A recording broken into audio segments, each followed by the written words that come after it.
Mr. Speaker, I want to thank my colleague, the ranking member of the Foreign Affairs Committee, for his taking the time here to discuss two critical problems that confront us. First of all, the crisis that is ongoing in Ukraine and the negotiations that are currently underway with Iran. Mr. Speaker, I rise today mindful of the words of President Kennedy, who urged us never to negotiate out of fear, but never to fear to negotiate. While rooted deeply in the Cold War's tense climate where nuclear war loomed over us all like a sword of Damocles, his admonition is as relevant today as it was then. Today we face a starkly different world, a world in which the chief threat to democracy, freedom and prosperity is not a rival state superpower, but a complex and dangerous nexus of terrorism, instability, and autocracy. America has not shied away from the challenges this new reality presents. We have taken the fight once against terrorism to al-Qaeda and its allies wherever they hide, and we have continued to promote peace, democracy, and individual freedom. And together with our allies in Europe, Asia, and the Middle East, we have worked carefully and with determination to confront one of the most dangerous threats to global security and stability in our day, the prospects of a nuclear-armed Iran.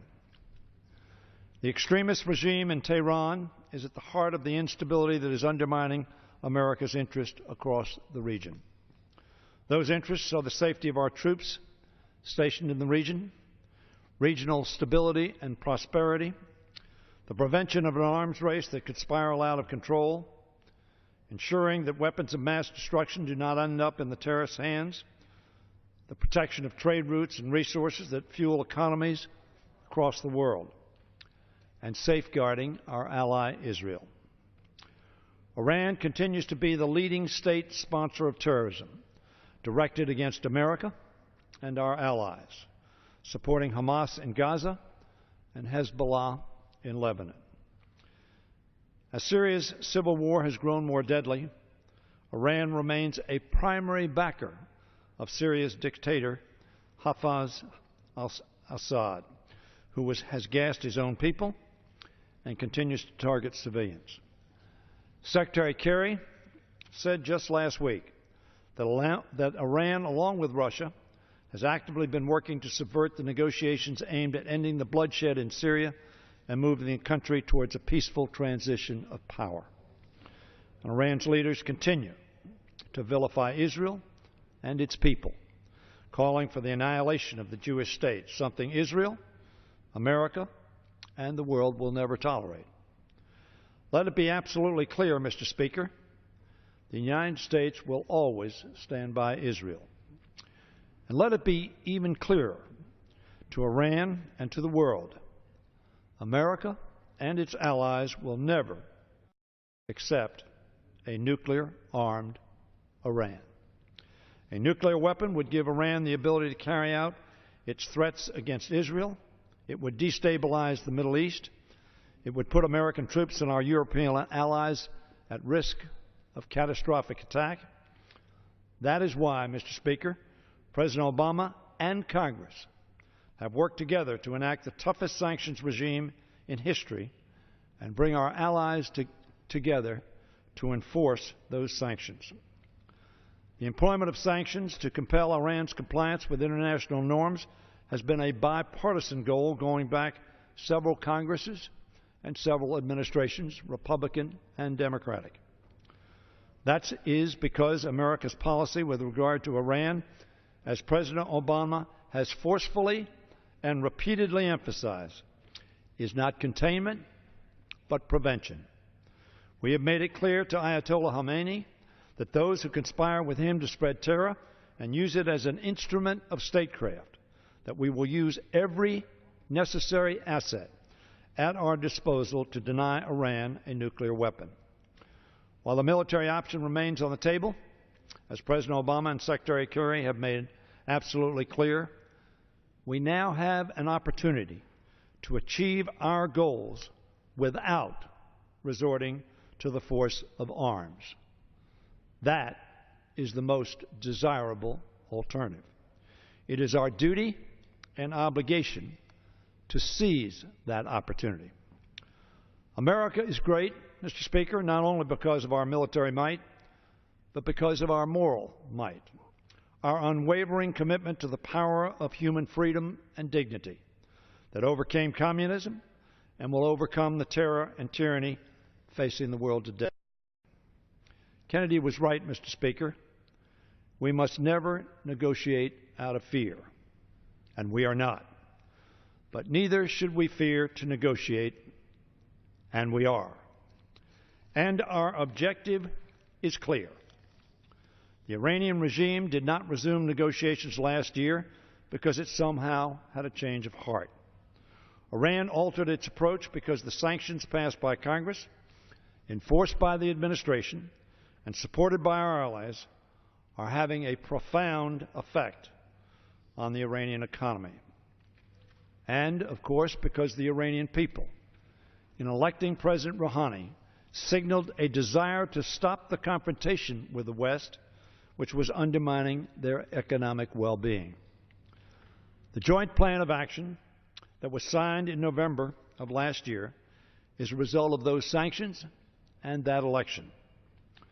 But the authors of the policies pursued by Iran over the last 4 decades, the mullahs, remain. Iran agreed to the joint plan of action not because it wanted to give up its nuclear ambitions, as they have said, but because it concluded that its national interests were better served by temporarily halting its progress towards a nuclear weapons capability in return for sanctions relief. But that interim agreement is only a first step. It makes important progress, but it does not provide the comprehensive, long-term assurance we need that Iran has abandoned and will not again pursue its goal of a nuclear weapon. Only a comprehensive, verifiable agreement that prevents Iran from acquiring a nuclear weapon will meet our and our allies' international security objectives. Given Iran's history of deception and denial, any agreement must include reliable, independent, intrusive, and unfettered verification that Iran is abiding by its commitments and that such a verification regime remains permanently in place. Mr. Speaker, Ronald Reagan's admonition to verify is doubly essential in light of there being no basis to trust, and that the consequences of breach are too catastrophic. Among the commitments Iran must meet has to be the end of its pursuit of nuclear weapons and compliance with UN Security Council resolutions and cooperation with the International Atomic Energy Agency's robust and effective certification activities.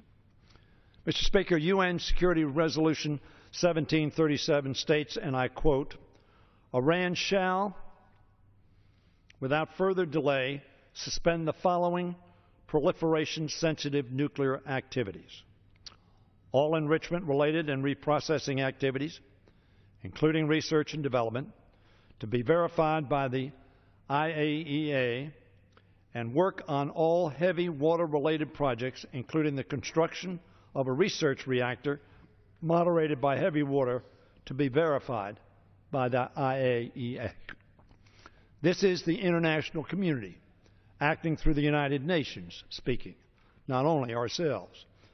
Mr. Speaker, the world has a responsibility to ensure that these goals are attained.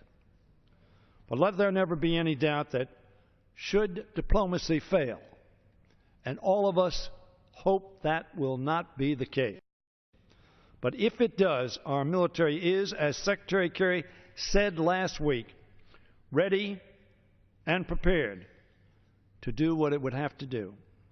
When Iran's leaders issue threats, we ought to remember the lessons of the 20th century, when the threats of tyrants and terrorists were neither effectively responded to nor heeded.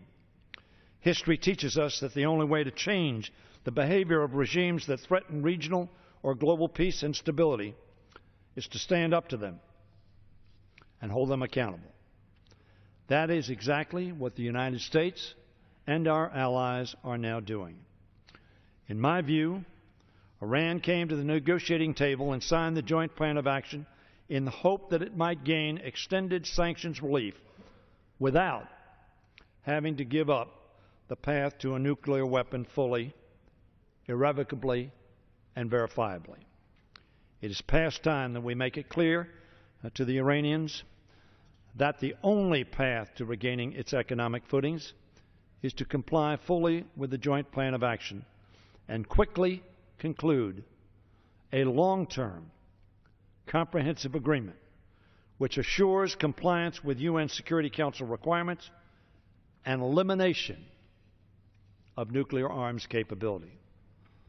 Until that objective, Mr. Speaker, is met, there must be no doubt that all relevant sanctions will remain in effect and be fully enforced. Mr. Speaker, I commend the administration, particularly the President, Secretary Kerry, and my dear friend, Assistant Secretary of State Wendy Sherman.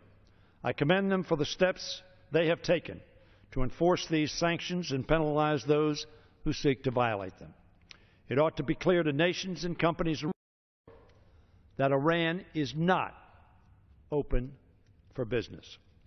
There must also be no doubt that if Iran violates its current commitments or fails to reach an acceptable final agreement, the temporary sanctions relief will be canceled.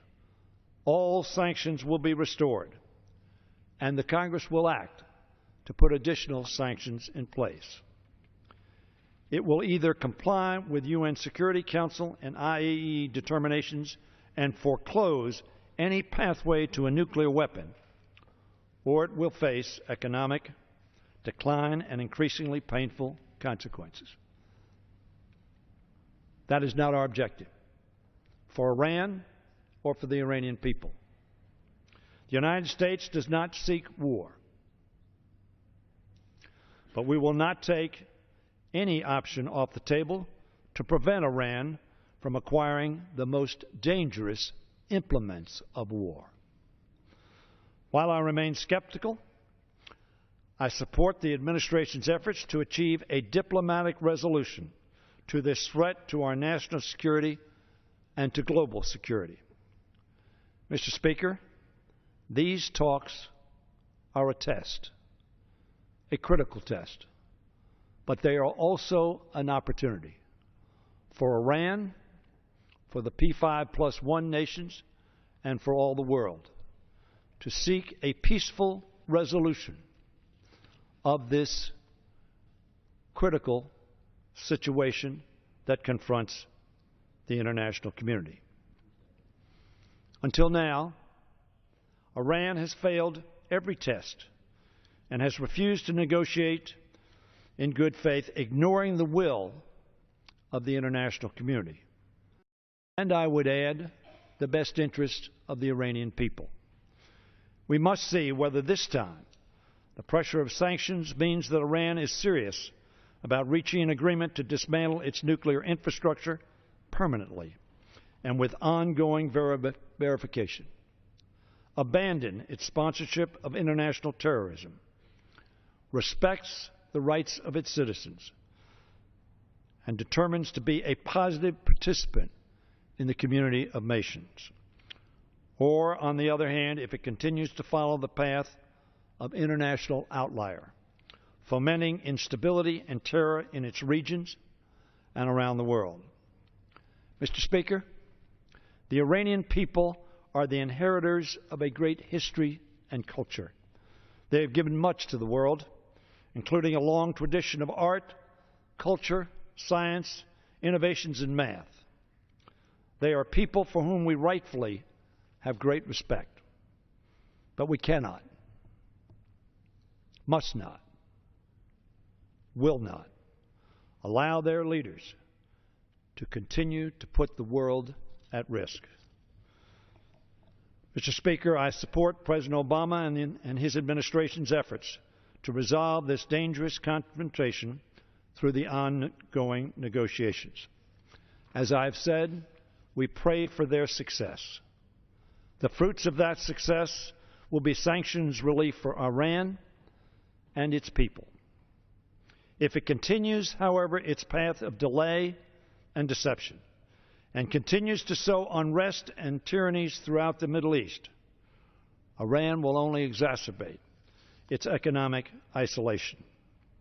Mr. Speaker, I support the administration's conviction that the failure to achieve the expected objectives of the P5+1 is not an option. Our finest hours as a country, as a democracy, have always been when the free and democratic nations of the world came together with courage and resolve to protect and preserve international security and freedom.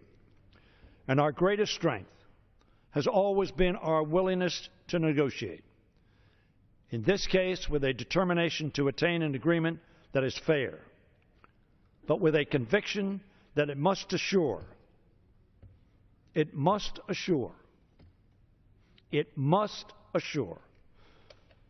that Iran does not attain nuclear weapons capability now or in the future. Mr. Speaker, the time is short. The consequences are profound, and success is our only option. I yield back the balance of my time.